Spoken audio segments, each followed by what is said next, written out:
অনেক সময় আমরা আমাদের জিমেইল দিয়ে বিভিন্ন ধরনের থার্ড পার্টি অ্যাপসের মধ্যে সাইন আপ করে থাকি। পরবর্তীতে আমাদের প্রয়োজন শেষে আমরা ওই অ্যাপসগুলো ফোন থেকে আনইনস্টল করে দেই। কিন্তু আমরা জানি না আমাদের জিমেইল সেখানে থেকে যায়। সো এখন কথা হলো আপনার জিমেইল দিয়ে আপনি কি সাইন আপ করেছেন, কোন অ্যাপসে সাইন আপ করেছেন সেটা কিভাবে দেখবেন? আপনার জিমেইল অ্যাপস থেকে কিভাবে রিমুভ করবেন সেটিও দেখিয়ে দিচ্ছি। শুরুতে আপনারা ফোন থেকে চলে আসবেন আপনাদের ফোনের জিমেইলে। জিমেইলে আসার পর উপরে প্রোফাইল পিকচারের উপরে ক্লিক করবেন। এখান থেকে ম্যানেজ ইউর গুগল অ্যাকাউন্ট এই অপশনটার উপরে ক্লিক করবেন। এখান থেকে সিকিউরিটি অপশনের মধ্যে ক্লিক করবেন। এখান থেকে স্ক্রল করে নিচে চলে আসবেন। নিচে আসার পরে এখানে আপনারা একটি অপশন দেখতে পারবেন your connection to third party apps. তো এখানে ক্লিক করবেন। এখানে আপনি দেখতে পারবেন আপনার জিমেইল দিয়ে কয়টি অ্যাপসের মধ্যে সাইন আপ করা রয়েছে এবং সেগুলো কিন্তু আপনি এখানে দেখতে পারবেন।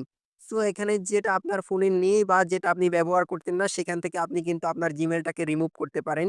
রিমুভ করার জন্য আমি আপনাদেরকে দেখাচ্ছি কিভাবে রিমুভ করবেন। তো আমি এখান থেকে ChatGPT থেকে আমার জিমেইলটাকে রিমুভ করে দিচ্ছি। এখান থেকে ডিলিট অপশনের মধ্যে ক্লিক করছি। এরপর নিচে থেকে কনফার্ম অপশনে ক্লিক করে দিচ্ছি। কনফার্ম অপশনে ক্লিক করার পর এখানে আমাদেরকে একটু অপেক্ষা করতে হবে।